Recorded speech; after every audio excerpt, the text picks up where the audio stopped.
This is the Sports Central Podcast. We'll get to a little bit of the Lakers. You going against them, especially Kobe Bryant, your time with the Rockets. But you're in town because you have a big volleyball tournament coming up, and it's at Intuit Dome. Yeah. What's that going to be like playing there? It's gonna be exciting. I've never been to Intuit Dome, so I'm real excited to experience it because I hear great things about it. And then I'm excited just to see how they're gonna put the volleyball court inside the arena. How it's gonna look. All the fans that are gonna come out and support. So it's gonna be a really special place, especially for me, just because when I go into a basketball arena, I get so many memories and flashbacks of just my NBA days of playing and whatnot. So it's going to be really cool for me. Yeah, let's touch on that just for a little bit, because obviously Intuit Dome wasn't around when you were playing, but it is a NBA venue. It's almost like putting the best of both worlds together for you. Have you thought about like that, walking through the tunnel, but instead of walking through the tunnel on the court, you're walking onto to play beach volleyball? Yeah, I definitely think about just when I walk in, it's a different feel now, because when I'm walking into the arena now, it's mostly with flip-flops on or barefoot. While back in the day, obviously I had my basketball shoes on and jersey and whatnot. So it's definitely a different feel, but like I said, I get so many memories of walking into these arenas and seeing how big it is and having the crowd be fully packed and the noises and the lights, and it's just it's really, very special because that part of my life was so long ago, but I'm still able to have these memories. Do you ever sit back and be like, man, this beach volleyball thing's actually working out, and was able to also have a good NBA career? Yeah, I think I give a lot of credit to my work ethic, and I've been able to set my goals as high as I can, especially transitioning into beach volleyball, and really wanted to become an Olympian. And I was able to make my dreams come true during the last Olympics of becoming an Olympian and playing underneath the Eiffel Tower in the Olympics. And it's just something I give myself a lot of credit, just because I set my standards as high as they could be, not knowing if I could ever reach them. And when I set those goals as high as I could, I got to put my head down and work as hard as I can, and not knowing if I would ever reach it or not, and I was able to. Speaking of the Olympics, are you still the only guy who's ever played in a regular season NBA game and played beach volleyball in the Olympics? You're still the only guy. Still the only guy. One of one, yeah. Well, people want to be the best in the world, or first to do this or do that. I mean, sitting back, I'm looking at the only guy to do that. Have you sat back? Do you get love from the family? Like, dude, you're that guy? Me and my wife joke around about it a lot, and then she will mostly give me some grief about it. Okay, all right.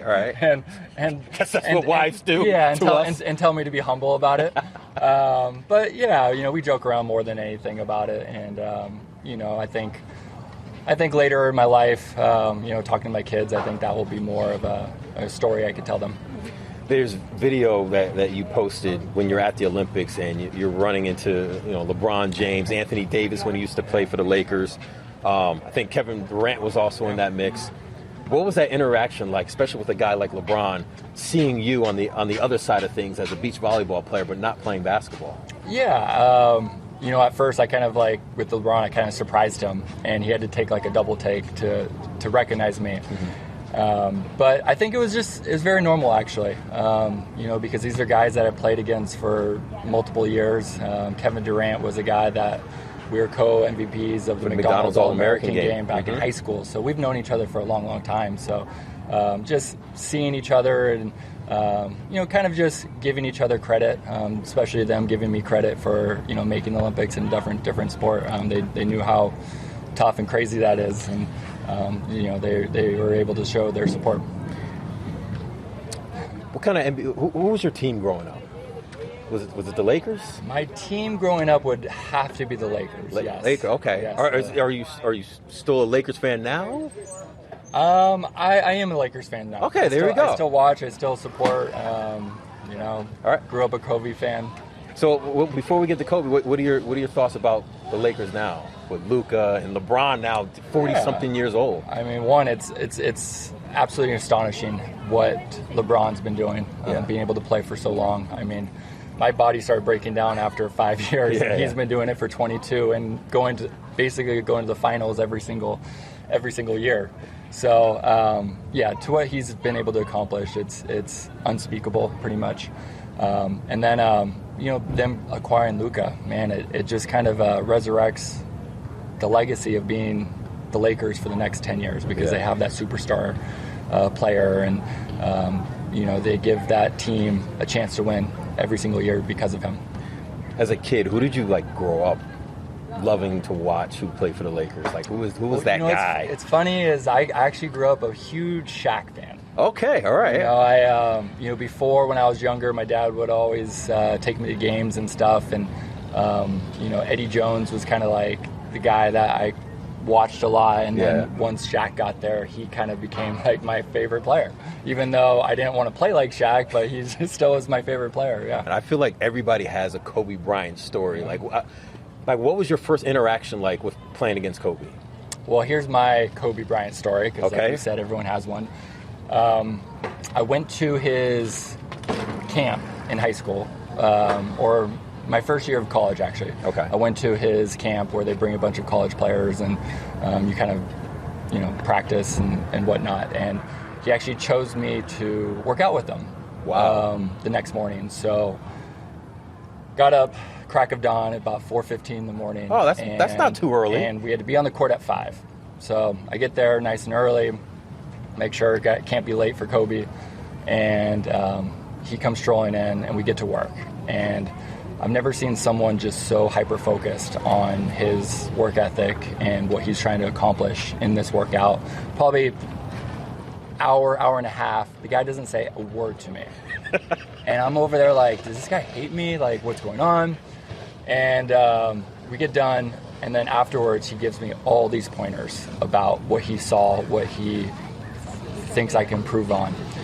And it was really cool because he was so focused on himself, but he also was picking up little things that he saw in me, and he's like, hey, you're a great shooter, you need to learn how to move your hands around this way to be able to get shots off, be a little stronger going to the basket. And then fast forward a couple of years later. Oh, so we got 2 stories. Yeah. Okay, go ahead. Fast forward, we are playing the Lakers in LA. I check into the game. Shane Battier kind of gets in foul trouble, so I check in and I have to guard Kobe. Oh, God. And I walk up, and he gives me a tap on the butt. Okay. And he goes, welcome to the league, young fella. Congratulations for making it.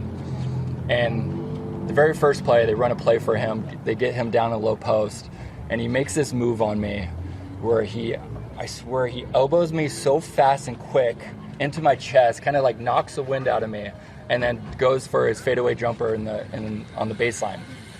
Boom, nothing but net. I'm over there trying to catch my breath, and we start running back down, and he pats me on the butt, and he goes, welcome to the league, young fella. So that's my Kobe story. What's funny is I was looking at some photos, right? And this is from that game. I'm just wondering, is that it? Do you think that's the fadeaway, or it could have been? He's probably done it multiple times on me, but yeah. Very cool.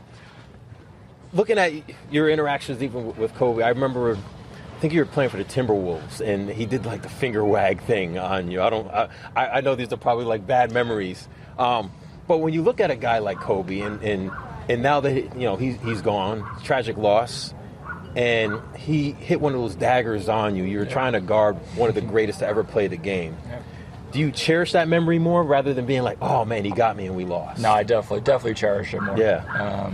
Just to be able to be on the same court with a legend like him, and be able to guard him in those moments, it definitely will stick with me forever. I've got autograph tickets from him from the last time we played against each other. Some shoes that he autographed for me. So it's he was one of the players that I idolized, and I will cherish all the memories that I had with him. You had a chance to play with Yao Ming. Yeah. And not really sure where Shaq was at, a guy you who was you're a fan of. But those two had wars against each other. Oh, yeah. So, and you're on the side, the Yao Ming side. Like, from your perspective, like, what was that like, Yao Ming and Shaq? Battles. People don't realize how good Yao Ming was. Yeah. People don't realize how good of a touch he had. And I think, like, even if he played in today's game, he could still flourish and be just as dominant as he was back then, because he could probably shoot threes at a super high rate. I think he was the guy that when a team got attack, he would be the guy that we would send to the free throw line to shoot our free throws, because he shot high 80s, low 90%. You had the luxury to play with guys like Tracy McGrady, I believe, for like 1 year. 1 year, yeah. Trevor Ariza, former Laker guy. What is maybe an untold story that you have from your experience playing in the NBA? I think just the battles that you have in practice. Yeah. I think that's the biggest thing that we get, the competitiveness that we have with each other on a every single day basis. And if it's not from competing 5-on-5, 3-on-3, 1-on-1, to just even the shooting competitions where, we are battling it, throwing money down. Oh, really? Doing shooting that contests. serious? Oh, yeah. If there's not money involved, then people don't get as invested. But Yeah. So every day it's hey, we're betting $100 doing this, double or nothing, triple or nothing. Like, guys get so serious, and it's every single day, and it's just that competition, mentality that we have as players, that why we play the sport. When you look at maybe the bets you've made during practice with your teammates, like, are you positive in the money now that the career is over, or are you in the red? I was definitely in the positive. Okay, all right. I was a smart man when it came to my bets and who I was betting against. I think the one player I won a lot of was against Chuck Hayes. He liked to bet, and he wasn't the best shooter. Sorry, Chuck. One thing about your career is you got an opportunity to be in the dunk contest. Yeah. You didn't win, though. Is that something that, like, still in the back of your mind, like, man, I was so close, I wish I could have won that thing? Of course. I think that would have been a really cool thing to tell my kids back in the day, that I won the NBA dunk contest. It's one of those things. I was still grateful to be able to have the opportunity to do the dunk contest, and the people I did it with, and have that experience. But, winning it would have been great. Didn't happen. Keep it real with me, man, because I remember watching that dunk contest, the blindfold. Don't worry, there's no cameras watching here. I could not see. I could not see. Are you sure? I remember watching, I think Shaq and some of the other guys up on TNT the next day, and I did have like a little malfunction because I couldn't, it was so tight, I couldn't pull it down again the second time I was doing the dunk. So I might have had a little more vision on the floor during that part, but it was all just practicing and getting the steps right.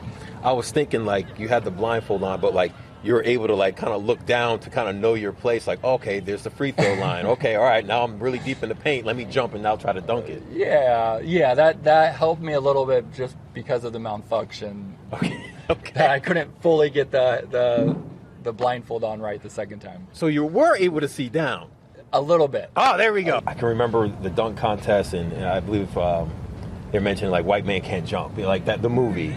And that court they filmed it on is I guess that way down the beach. Yeah. Uh-huh. Have you always had the hops like that? Because obviously it helps in beach volleyball too.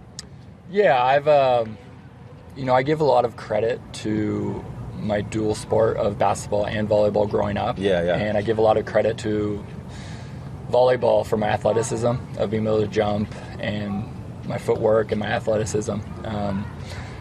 Because volleyball, you jump so much and you have to have so much balance, and you're just always moving, and then especially being in the sand, it makes it even difficult to jump. So you have to use your muscles so much more.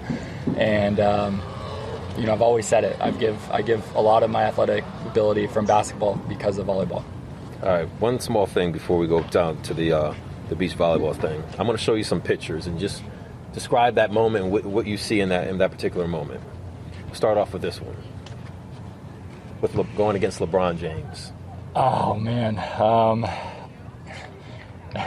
You just hope that he was not interested in having a go-for-it type of game. Okay. And what I mean by that is, he was very good at kind of going through the motions, still getting his numbers, but kind of going through the motions. And then if he needed to, kind of take over late. And you just hope that he had one of those games, and then when he tried to take over, you just, for me at the time, force him to shoot and pray he misses. Because that's all you could do against him. How about a local guy, Paul Pierce, when he played for the Celtics? Yeah. Fortunate for me, I didn't have to battle him too much. Yeah. But he was an incredible player, and the way that he could score on people with having not the craziest athletic ability was so impressive. I've always enjoyed playing at the Garden. I felt like... Why is that? I have no idea. Maybe the luck of the Irish or something, but like every time I played there, I've always had good games. I've always shot well in the Garden. Yeah. Interesting. So I've always wished that at some point in my career I could have played there. And this is the TD Garden for people thinking, Madison Square Garden? No, it's called the TD Garden yeah. In Boston. All right, what about this one? This is more because it has Pau Gasol in it, but just taking on the Lakers, and when you grew up as a fan of that team. Yeah, it's playing against the Lakers was always my favorite team to play against, especially in LA, because I got to do it in front of all my family and friends. I would have a huge group come and support, and it was a court that I grew up watching. So being on that spotlight court playing against the Lakers was always a dream come true. There's a few more, but the last one I want to show you is because I used to work in Boston, and Kevin Garnett. How would you describe? Did he trash talk to you at all? Oh yeah, all the time. Like being an NBA player, you're great at what you do. Yeah. But what is that like when he gets in your ear? Oh man, he does not stop talking. I actually played with him for a year in Minnesota, so I got to see it up personal. And the dude just doesn't stop talking. From the moment he wakes up, I swear, to the moment he sleeps, he is just nonstop talking. And when he starts trash talking you, you just try to avoid it as much as you can. But my favorite story with that was because I've played well in Boston. Yeah. I remember this game where I think I came down and hit like 2 or 3 threes in a row. And KG started getting so pissed off at Paul Pierce. He started cussing Paul Pierce off. What? Guard that mother white boy. Oh my God. Don't let him get another effing three off. Like talking trash to his own player. And Paul Pierce. It's funny to just, like you said, having these memories that I have from all these games. We're on the beach. It's a lovely day. You have a beach volleyball tournament coming up. You ever still think about maybe, you know what? These Summer Olympics are going to be coming up soon. Is that a goal for you? Yeah, I think after making the last Olympics, it kind of sparked even more of wanting to do it again because it was such an amazing experience. And now this time, being able to experience the Olympics once, now I kind of know what to expect and what the journey looks like and what I need to do to accomplish it, to make it, and hopefully the next ultimate goal is to try to medal. Have you talked to any of your former NBA teammates or just former NBA players and maybe has the volleyball background like yourself and like, hey, dude, you gotta. There's a second career in this for you. No, I haven't talked to many other guys. I guess you wouldn't. That means you're bringing in competition. I would, and I would love to see some of these basketball guys come onto the beach and try this sport because it's a lot tougher than what people think. Why? Yes. Just being able to move in the sand and to be able to control this volleyball. I was fortunate enough to been playing volleyball since I was 5 years old. Yeah. So just the skill involved I've always had growing up. And it's not something that you could just pick up and become good at it. It's something that acquires a long career of honing your skills to be one of the best. This may be a crazy question, but you're mentioning playing volleyball when you were 5 years old. And most people recognize you first playing basketball. Which one gives you the most joy and fulfillment now that you can look at both of them? I've always said basketball has been my first love. Yeah. But basketball could only took me so far. Yeah. My body started breaking down. The longevity of basketball is tough. And, I found my second love coming onto the beach and finding this new lifestyle. Mm-hmm. And that's what I always say is nothing beats the lifestyle of beach volleyball players. You get to come to the beach every single day. This is your work office. Good office. And you get to enjoy it. And that's the best part is you are just always in a good mood because of being outside, being outdoors, being on the beach, and competing at a high level. Last question: if you're up at the net and you're spiking and I'm jumping up the block, it, who's winning that? Definitely not you. Hey, I agree. My man. I hope I don't hit you on the head or something and hurt yourself. At least not in the face. Yeah. The face ones are bad. Yeah, for sure. Chase, appreciate you, my man. Yeah, thank you.